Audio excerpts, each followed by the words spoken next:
बम बम भोले मित्रों, आज मैं शिव और सती की कथा सुनाने जा रही हूँ।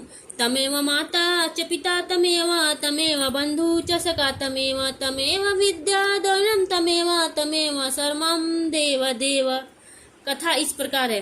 दक्ष प्रजापति की कई पुत्रियां थी। सभी पुत्रियां गुणवती थी, पर दक्ष के मन में संतोष नहीं था। वे चाहते थे उनके घर में एक ऐसी पुत्री का जन्म हो जो शक्ति संपन्न हो, सर्व विजयनी हो। दक्ष एक ऐसी पुत्री के लिए तप करने लगे। तप करते करते अधिक दिन बीत गए तो भगवती आधा ने प्रकट होकर कहा, मैं तुम्हारे तप से प्रसन्न हूँ। मैं स्वयं पुत्री के रूप में तुम्हारे यहाँ जन्म धारण करूंगी। मेरा नाम होगा सती। मैं सती के रूप में जन्म लेकर अपनी लीलाओं का विस्तार करूंगी। फलतः भगवती आधा ने सती के रूप में दक्ष के यहाँ जन्म लिया। सती दक्ष के सभी पुत्रियों में अलौकिक थी। उन्होंने बाल्यकाल में ही कई ऐसे अलौकिक कृत्य कर दिखाए थे जिन्हें देखकर स्वयं दक्ष को भी विस्मय की लहरों में डूब जाना पड़ा। जब सती विवाह योग हुई तो दक्ष को उनके लिए वर की चिंता हुई। उन्होंने ब्रह्मा जी से परामर्श किया। ब्रह्मा जी ने कहा, सती आधा के अवतार हैं। आधा आदिशक्ति और शिव आदि पुरुष है, अतः सती के विवाह के लिए शिव ही योग्य और उचित वर हैं। दक्ष ने ब्रह्मा जी की बात मानकर सती का विवाह भगवान शिव के साथ कर दिया। सती कैलाश में जाकर भगवान शिव के साथ रहने लगे। यद्यपि भगवान शिव के दक्ष के जमाता थे, किंतु एक ऐसी घटना घटी जिसके कारण दक्ष के हृदय में भगवान शिव के प्रति बैर और विरोध पैदा हो गया। घटना इस प्रकार थी। एक बार ब्रह्मा ने धर्म के निरूपण के लिए एक सभा का आयोजन किया था। सभी बड़े बड़े देवता सभा में एकत्र थे। भगवान शिव भी एक बड़े बैठे थे। सभा मंडल में दक्ष का आगमन हुआ। दक्ष के आगमन पर सभी देवता उठकर खड़े हो गए, पर भगवान शिव खड़े नहीं हुए। उन्होंने दक्ष को प्रणाम भी नहीं किया। फलतः दक्ष ने अपमान का अनुभव किया। केवल यही नहीं, उनके हृदय में भगवान शिव के प्रति ईर्ष्या की आग जल उठी। वे उनसे बदला लेने के लिए समय और अवसर की प्रतीक्षा करने लगे। भगवान शिव को किसी के मान और किसी के अपमान से क्या मतलब? वे तो समदर्शी हैं। उन्हें तो चारों ओर अमृत दिखाई पड़ता है। जहाँ अमृत होता है वहाँ कड़वाहट और कलेशपन का क्या काम? भगवान शिव कैलाश में दिन रात राम राम कहा करते थे। सती के मन में जिज्ञासा उत्पन्न हो उठी।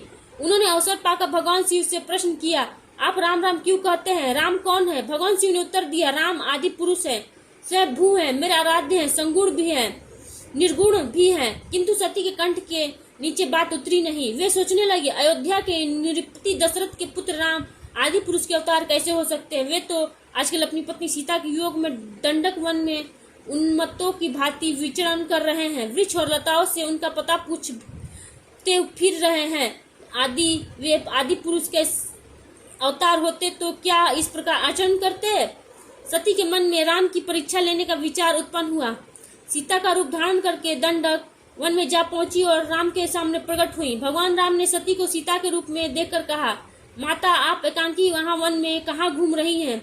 बाबा विश्वनाथ कहाँ है? राम का प्रश्न सुनकर सती से कुछ उत्तर देते ना बना। वे अदिश हो गई और मन ही मन पश्चाताप करने लगी कि उन्होंने व्यर्थ ही राम पर संदेह किया। राम सचमुच आदि पुरुष के अवतार हैं।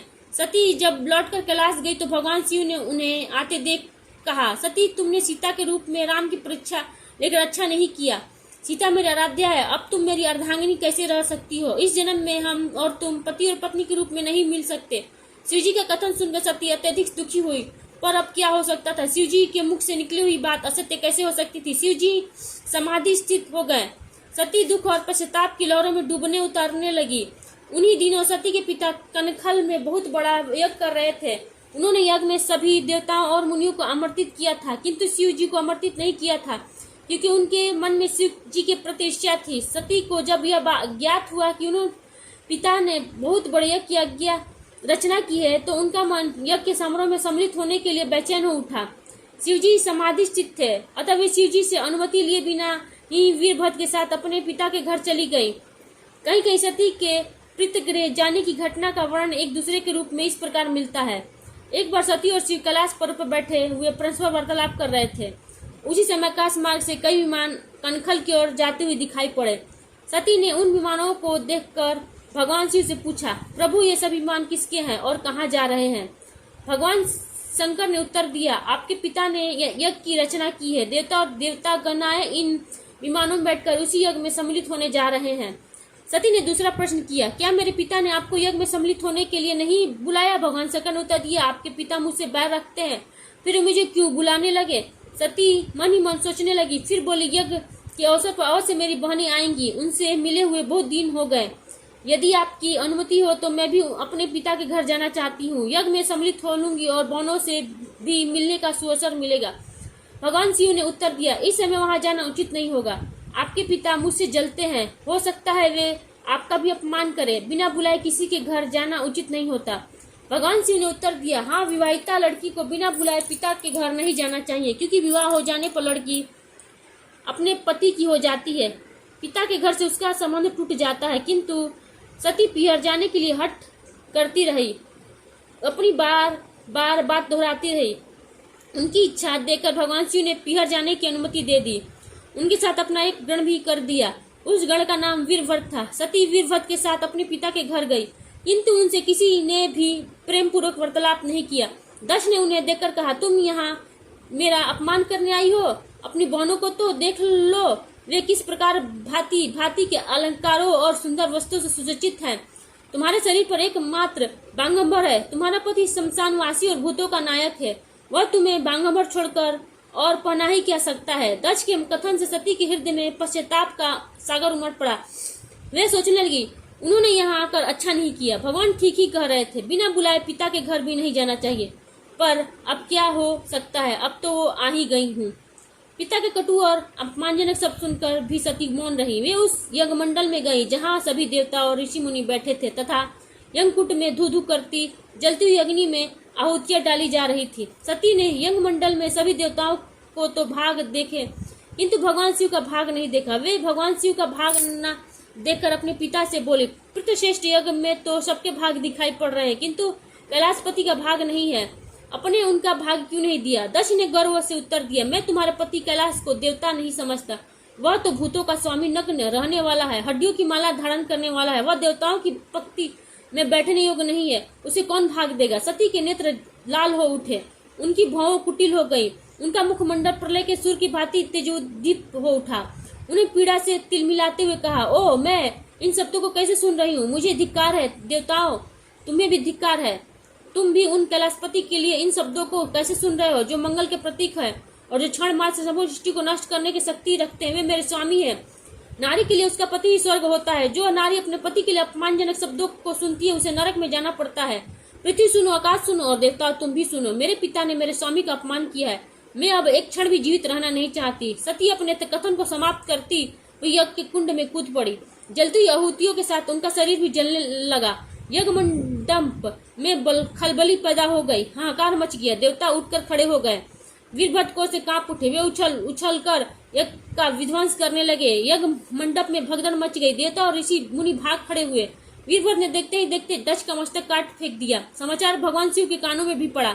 वे प्रचंड आंधी की भांति कनखल जा पहुंचे। सती के जले हुए शरीर को देखकर भगवान शिव ने अपने आप को भूल गए। सती के प्रेम में उनकी भक्ति ने शंकर के मन को व्याकुल कर दिया। उन्होंने काम पर भी विजय प्राप्त की थी और जो सारी सृष्टि को नष्ट करने की क्षमता रखते हैं, वे सती की प्रेम को खोकर बेसुध हो गए। भगवान शिव ने उन्मत्त की भांति सती के जले हुए शरीर कंधे पर रख लिया। वे सभी दिशाओं में भ्रमण करने लगे। शिव और सती के इस अलौकिक प्रेम को देखकर पृथ्वी रुक गई, हवा रुक गई, जल का प्रभाव ठहर गया और रुक गई देवताओं की सांसें। सृष्टि व्याकुल हो उठी। सृष्टि के प्राणी पुकारने लगे, त्राहिमाम त्राहिमाम। भयानक संकट उपस्थित देखकर सृष्टि के पालक भगवान विष्णु आगे बढ़े। हे भगवान शिव की बेसुधी में अपने चक्र से सती के एक एक अंग को काट काट कर गिराने लगे। धरती पर 51 स्थानों में सती के अंग कट कर गिरे। जब सती के सारे अंग कट कर गिरे गए तो भगवान शिव ने पुनः अपने आप में आ गए। जब वे अपने आप में आए तो पुनः सृष्टि के सारे कार्य चलने लगे। धरती पर जिन 51 स्थानों में सती के अंग कट कट कर गिरे थे, वे ही स्थान आज शक्ति के पीठ स्थान माने जाते हैं। आज भी उन स्थानों में सती का पूजन होता है, उपासना होती है। धन्य शिव सती का प्रेम। शिव और सती के प्रेम ने उन्हें अमर बना दिया, वंदनीय बना दिया। सती के इस भूल के कारण भोलेनाथ और सती का पति पत्नी के रूप में मिलन नहीं हुआ। भगवान शिव और सती का माता पृथ्वी पर भ्रमण करते हुए महर्षि अगस्त के आश्रम में गए और उनके मुख से राम कथा सुनकर आत्म विभोर हो उठे। कुछ दिन वहां रहने के बाद भगवान शिव और सती माता वापस कैलाश की ओर चल पड़े। कैलाश की ओर जाते हुए भगवान शिव विचार कर रहे थे किस प्रकार प्रभु श्री राम के दर्शन किए जाएं। तभी दंड कवच से गुजरते हुए उनकी दृष्टि श्री राम और लक्ष्मण पर पड़ी। रावण माता सीता का हरण कर ले गया था। श्री राम और लक्ष्मण सीता जिसकी खोज में भटक रहे थे। भगवान शिव उनके दर्शन कर भाव विभोर हो उठ गए। उचित समय ना जानकर उन्होंने अपने असली रूप से साक्षात्कार नहीं करवाया। माता सती मन श्री राम के प्रति सदैव उत्पन्न हुआ। उन्होंने सोचा अगर यह सच में भगवान श्री हरि विष्णु का ही रूप है तो अपनी पत्नी तो खोज में दर दर क्यों भटक रहे हैं। भगवान श्री माता सती के अंतर मन में क्या चल रहा है जान गए। उन्होंने माता सती से कहा, देवी यदि आपके मन में प्रभु श्री राम को लेकर कोई संदेह है तो आप उनकी परीक्षा ले सकती है। माता सती ने माता सीता के रूप धारण कर लिया और श्री राम के समीप चली गई। श्री राम ने उन्हें प्रणाम किया और बोले, माता आप वन में अकेले भगवान शिव कहाँ है। श्री राम के उनके वास्तविक रूप को जान उन्हें बड़ी आत्मग्लानि हुई और वे वापस भगवान शिव के पास चल पड़े। वे जिधर भी रुख करती उधर भी उन्हें श्री राम, लक्ष्मण और सीता जी एक साथ खड़े दिखाई देते और भगवान शिव, जगत पिता ब्रह्मा, इंद्र, सप्त ऋषियों आदि को श्री राम की चरण वंदना करते दिखती। श्री राम की रची माया को देखकर वे डर गए और सहम कर वहीं आंखें बंद करके बैठ गए। कुछ समय उपरांत उन्होंने डरते डरते आंखें खोली तो सारी माया का अंत हो चुका था। वह पुनः भगवान शिव के पास पहुंची तो उन्होंने पूछ ले आई श्री राम की परीक्षा। माता सती ने झूठ बोल दिया कि उन्होंने कोई परीक्षा नहीं ली। भगवान शिव ने ध्यान लगाकर सारी बात जान ली। उन्होंने भगवान श्री राम की माया को प्रणाम किया जिससे प्रेरित होकर सती के मुख से झूठ निकल गया था। सती ने सीता जी का वेश धारण किया। यह जान शिव जी के मन में विषाद उत्पन्न हो गया। उन्होंने सोचा कि यदि अब वे सती से प्रेम करते हैं तो यह धर्म विरुद्ध होगा, क्योंकि सीता जी को वे माता के समान मानते थे, परंतु वे सती से बहुत प्रेम करते थे, इसलिए उन्हें त्याग भी नहीं सकते थे। तब उन्होंने मन में प्रतिज्ञा की कि अब पति पत्नी के रूप में उनका और सती का मिलन नहीं हो सकता, परंतु इस बारे में उन्होंने सती से प्रत्यक्ष में कुछ नहीं कहा। तत्पश्चात वे कैलाश लौट आए। परीक्षा ले भी तो क्या हुआ, इसमें भगवान श्री राम जी का दर्शन ही तो किया था ना, परंतु भगवान ने युग को यह संदेश देने के लिए ही तो फिर सती माता के जीवन की कथा में मोड़ दिया। भगवान भोलेनाथ एवं सती माता ने अपने जीवन के इस कथा को घटाकर यही तो संदेश दिया है कि नारी का प्रथम धर्म है पतिव्रत धर्म का पालन करना, अपने पतिदेव की अधीनता एवं आज्ञा में रहना, अपने प्रथम वर्ष अपने सहज धर्म का पालन करना। इसे छोड़कर भगवान के भी दर्शन करने जाए तो वह भगवान को स्वीकार नहीं।